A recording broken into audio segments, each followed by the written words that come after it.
So Bill C-16 is basically a bill that has been tabled by the government that seeks to include gender identity and gender expression within the rubric of groups that could be targeted for hate crimes. Now, of course, any reasonable person would argue that nobody should be targeted for hate. If you're transgendered, if you're non-gendered, if you're non-binary, if you're intersex, you should live your life, with full dignity and, of course, equal under the law and free of discrimination. The problem with the bill, of course, as I tried to explain in my opening remarks in front of the Canadian Senate, is that it is so vaguely worded that pretty much anything that you could think of could be construed as a violation of the bill if it were to pass. So, for example, my own work, as you said in the introduction, applying evolutionary biology, applying evolutionary psychology to study consumer behavior or the behavioral sciences in general, all of that would be construed as potentially hateful because things like so-called fixed binaries, male, female, biological essentialism, these are the words that Harvard uses and other sort of social justice warrior types. So the idea that there is an innate set of mechanisms that we are born with, that biology matters, that there is male and female, all of these things would be construed as, quote, transphobic systemic violence, right? So if I walk into my class and I talk about here are the ways by which sexual selection works to explain how sex differences arise, well, some transgender student can say, well, in your material lecturing on evolutionary biological principles and evolutionary psychology, I didn't see myself represented, and so you're being prejudicial and biased against me. Of course, the lobotomized senators scoffed and laughed at that possibility, but of course they had no rebuttal for it. The reality is that in the same way that Jordan Peterson got into trouble because he doesn't want to use the pronouns xer and xe and they, it doesn't take much of a conspiratorial imagination to presume that somebody could come along and say all of evolutionary biology, all of evolutionary psychology is now transphobic. And so I was trying to argue against this lunacy. How can you, the Gadfather, how can you be such a hateful bigot and deny these people who don't feel like they are either gender, as the song goes, I don't go either or, who are you to say this and deny these people this right?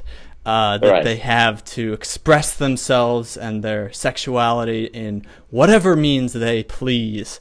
Would you like to respond and disavow?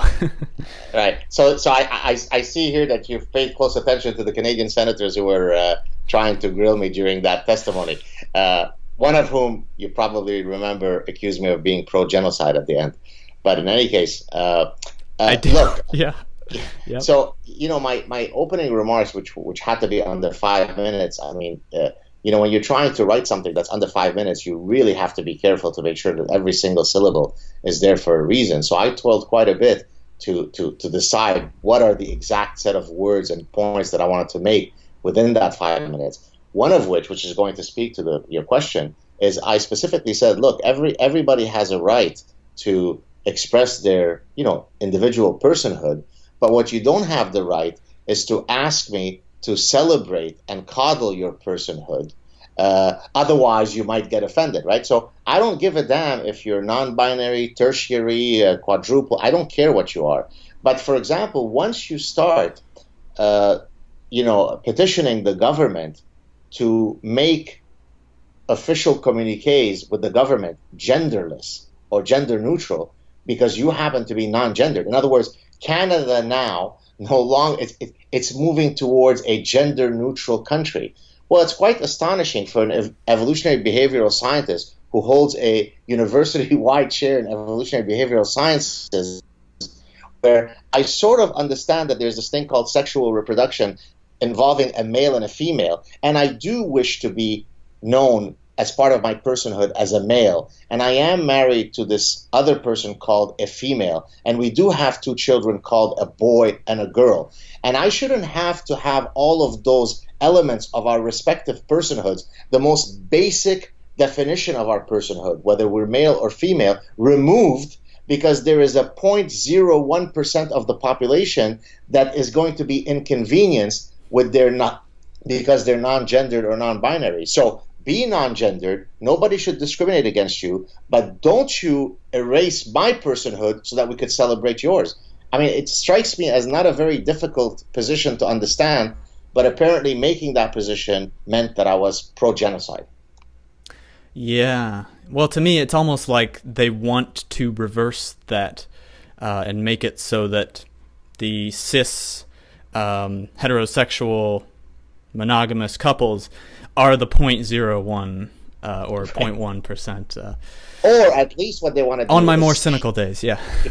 Or what they want to say is that, which is quite, I mean, just quite extraordinary, they'll argue that homosexuality is an innate preference, whereas heterosexuality is an imposed social conditioning norm. I mean, it's quite extraordinary that for a sexually reproducing species, the default value would not be heterosexuality. I mean, imagine how ideologically bent you must be to actually say this and not recognize the irony. You think homosexuality is the innate default mechanism, but heterosexuality is imposed by cis-normative pigs? I mean, what part of your brain must you have lost in that accident for you to actually espouse these positions seriously and be taken seriously? So again, more power to you if you're gay and non-gendered and transgendered and intersex, and nobody should bother you. But stop spewing bullshit. So my position is, I get offended when there is injury against the truth, right? And that's why I call these guys intellectual terrorists. I do it not to be hyperbolic, but because I really mean it, right? In the same way that a terrorist blows up buildings or blows up people, they're blowing up the truth. They're attacking the truth. And in whatever way I can, I'm going to stand up against them. Yeah, so I had a question on Twitter, which somebody wanted to know about denormalization of mother and father distinctions. And he said, for example, my kid's school just got rid of Mother's Day and Father's Day crafts because it isn't inclusive enough. Yeah. So today, actually, I released a clip on my Sad Truth channel, which, if you like, takes this rejection of motherhood and fatherhood and the gender and all this, but takes it to the extreme. So I argued that what Canada has to do, of course I was being satirical, what Canada has to do next, now that we're becoming a genderless society, we need to turn Canada into a sexless society, because sex is marginalizing and disenfranchising to those who are religiously celibate, let's say Catholic priests, those who are non-religiously celibate, right? Let's say I decide I want to be celibate for whatever reason. Those who are asexual, they experience no romantic or sexual attraction to anybody, or those who are into what's called object sexuality. They're actually sexually attracted to objects. Let's say they are men who actually have sex with their cars. That's literally true. I'm not being facetious, right? So because of all of these marginalized groups, if you now engage in sex, you're marginalizing those who don't wish to engage in sex. And so what I think we need to do, and I called it the Humans Are Not Sexual Beings Act, or I can't remember the exact words I used. I said that, next we need to pass this bill in Parliament so that we protect this panoply of sexual expressions, including those who don't wish to have sex. And somebody wrote, several people wrote, they said, we understand that you're joking, you're being satirical, but the SJWs are so crazy, they're actually going to take you seriously, as a serious scientist, and they're going to run with it. So the mere fact that they're even afraid that something so outlandish as the satire might be misused as true shows you how dangerous of a world we live in, right?